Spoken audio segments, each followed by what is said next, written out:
Guys, আজকে তোমাদের দেখাবো কিভাবে সিদ্ধ করার ঝামেলা ছাড়াই রোজ রান্না করতে হয়। তো প্রথমে আমি পেঁয়াজ মরিচ দিয়ে নিলাম। কড়াইতে পেঁয়াজ মরিচ দিয়ে খুব সুন্দর করে নাড়াচাড়া করতে থাকবো। পেঁয়াজটা বাদামি রং হয়ে আসে পর্যন্ত।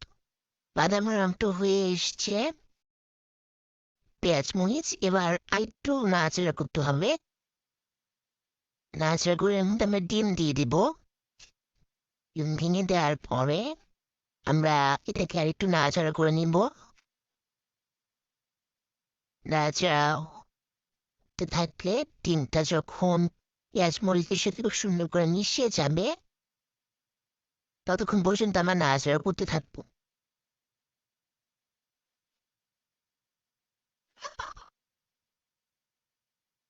এই তো আমার ডিমটা খুব সুন্দর করে মিশে গেছে। এই পর্যায়ে আমরা এই নুডলসটা আমি ব্যবহার করছি এখানে। নুডলসটা রান্না করবো, নুডলসটা দিয়ে দিব। দিয়ে খুব সুন্দর করে মাখাবো, মাখাতে থাকবো। মাখাতে মাখাতে এরপরে নুডলসের প্যাকেটের ভেতরে যে মশলাটা, আমি এখানে ২টা নুডলস ব্যবহার করেছি। ২টা প্যাকেটে ২টা মশলা, মশলা ২টা আমি দিয়ে দিব।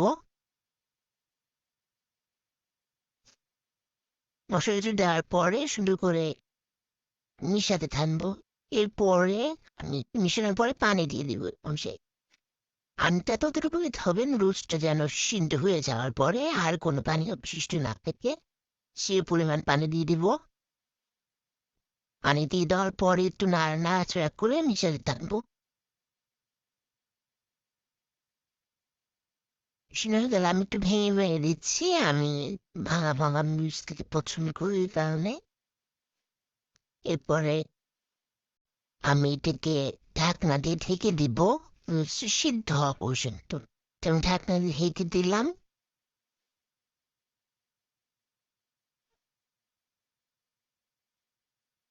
২-৩ মিনিট পর ফিরে এসেছি। নুডলসটা অলমোস্ট সিদ্ধ হয়ে গেছে। এ পর্যায়ে আমি একটু নেড়ে দিব।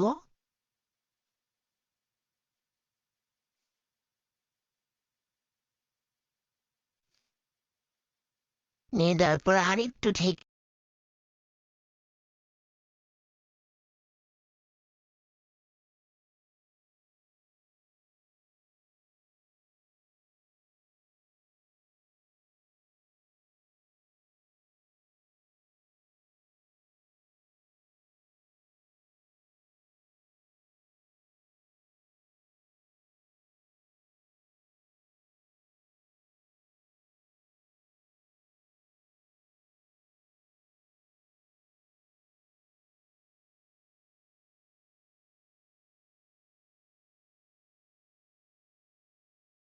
আমি